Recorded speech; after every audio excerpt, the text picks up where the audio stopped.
Welcome back to the deep dive. Today, we are getting into what is, I think, one of the most high-stakes areas for any professional assessment, especially if you're gearing up for the MSRA SJT. Oh, absolutely. We're talking about mastering those fundamental guidelines where getting it wrong has serious consequences. Exactly. And we're zeroing in on a really crucial piece of GMC guidance, something that is, well, it's guaranteed to come up. Intimate examinations and chaperones. That's the one. These scenarios are so tricky because they throw clinical need right up against patient rights, and you're stuck in the middle. Right. So our mission today is pretty simple. We're going to break this official document down into, high-yield, easy-to-remember points for your exam. And the focus has to be on procedural safety and patient dignity, because that's what the regulator, and so the exam, really cares about. Precisely. Okay, let's dive in with a situation you could genuinely face on a shift. Let's do it. You're the junior doctor. You have to do an intimate exam. It's necessary, but it's not, a life or death emergency right this second. The patient has been waiting for hours. They're fed up, and they're just saying, please just get this over with. Okay, I can feel the pressure already. And you offer a chaperone, but the only person around is the patient's friend. The patient says, that's fine, they can do it, let's just go. What do? That is the perfect SJT dilemma. It's testing your core professionalism. How so? Because you've got this direct conflict, right? The pressure to be efficient and help a frustrated patient versus your absolute duty to follow safety protocol. Which in this case is the impartial trained chaperone. Exactly. The exam is basically asking, are you the kind of doctor who will pause for safety and dignity, even when the patient themselves is pushing you to hurry? And it is so tempting to just go ahead. I mean, the friend is there, the patient agrees. It feels like the practical thing to do. It feels practical, but it's the lowest scoring option you could pick. Right. Because it misses the main point. It completely misses the core truth of this guidance. And that truth is that every single intimate examination requires you to follow these steps without fail. Explanation, consent, a chaperone offer, and detailed recording. So patient dignity and control always come before speed. Always. You can't skip steps, no matter the pressure. So let's talk about why this is such a big deal for the GMC. I mean, why is this so much more complex than other clinical tasks? Because these are fundamentally high-risk interactions. They go right to the heart of the GMC's good medical practice duties. Things like dignity, consent. Exactly. Respecting dignity, getting valid consent, keeping professional boundaries. If you look at where complaints come from, it's so often a breakdown in this exact process. The patient felt rushed or things weren't explained properly. Precisely. They didn't feel they had the support they were entitled to. So the SJT isn't actually testing your diagnostic skill here at all. Not one bit. It's all about the process. Yeah. How do you make the patient feel safe? How do you maintain those boundaries? And crucially, how do you document it? Ah, the documentation. Well, think about it.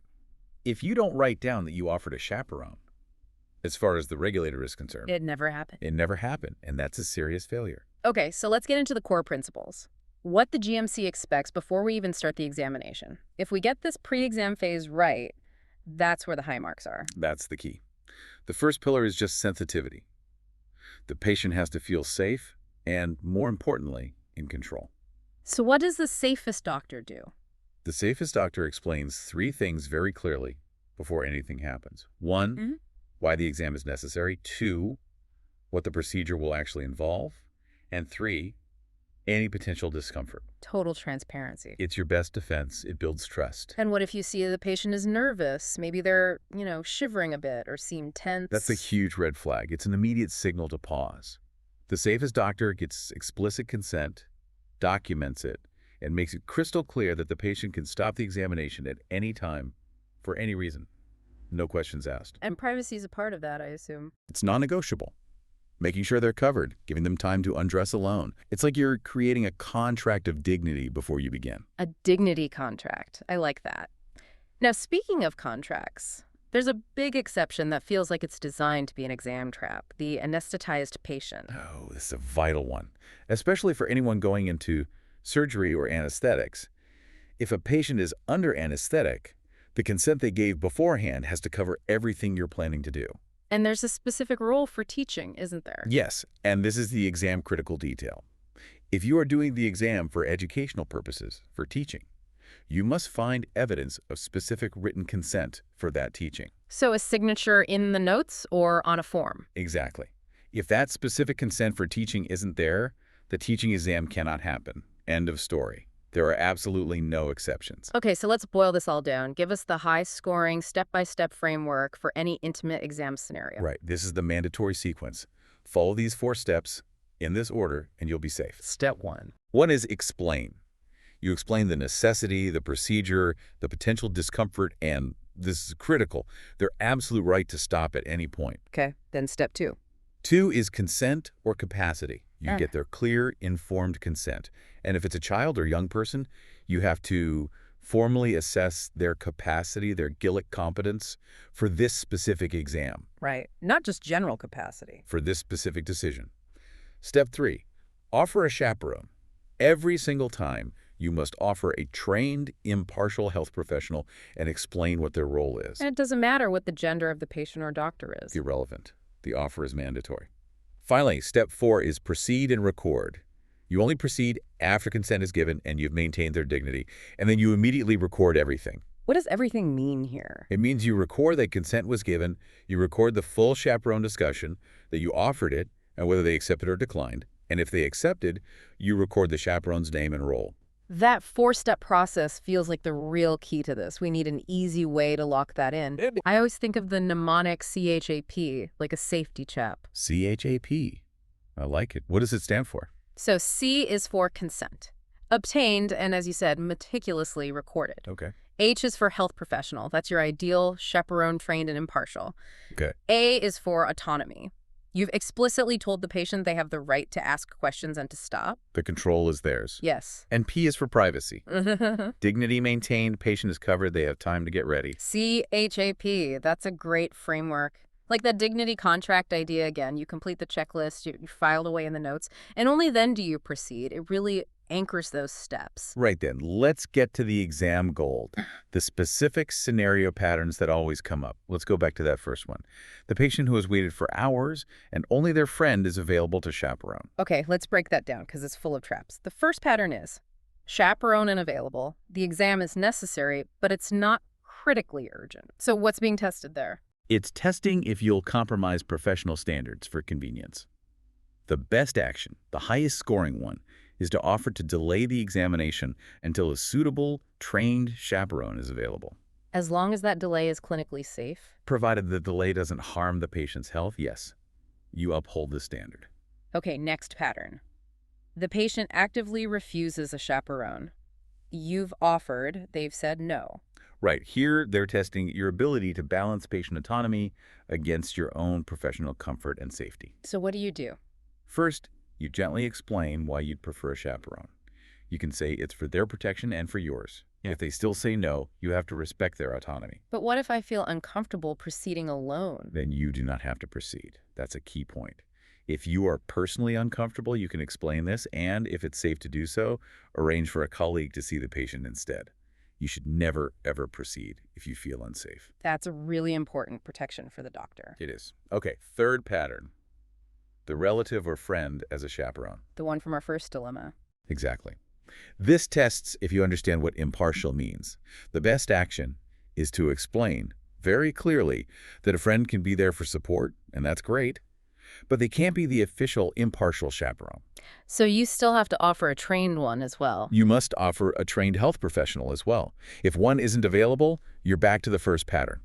You delay if it's safe to do so.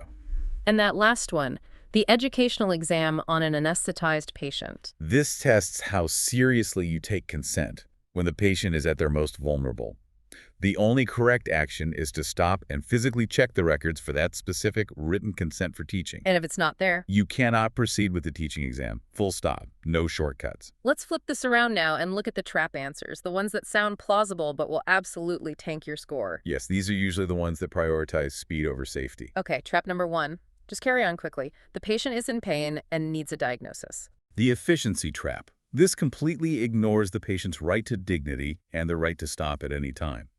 The process is always more important than speed in these scenarios. Number 2. Assuming a same-gender patient doesn't need a chaperone. It's a pure assumption, and it's wrong. You must offer every single time, regardless of gender. The offer itself is a mandatory safety step.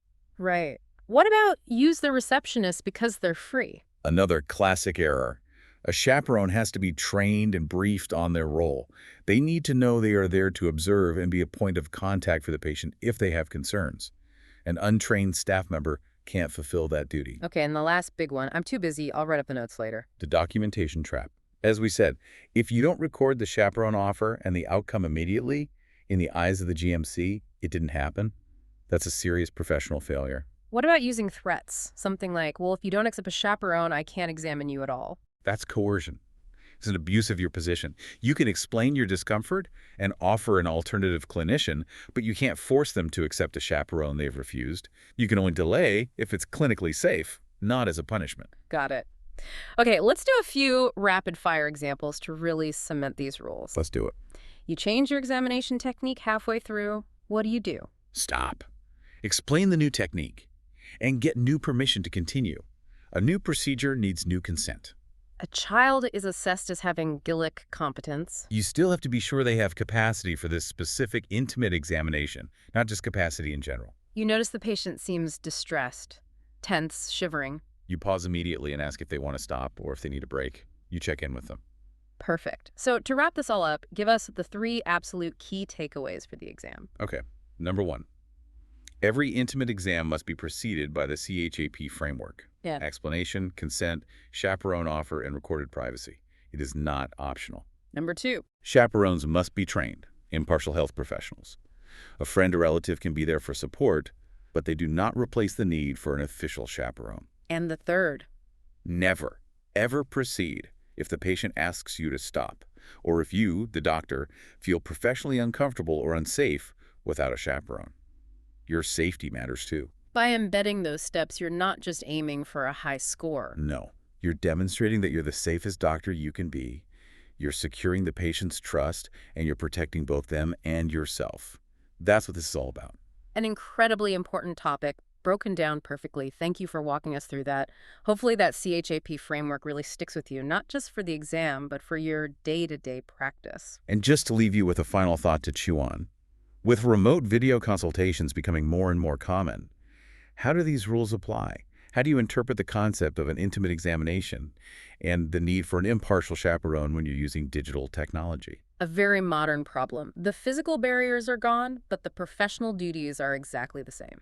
It's exactly something to think about. It certainly is. We'll catch you on the next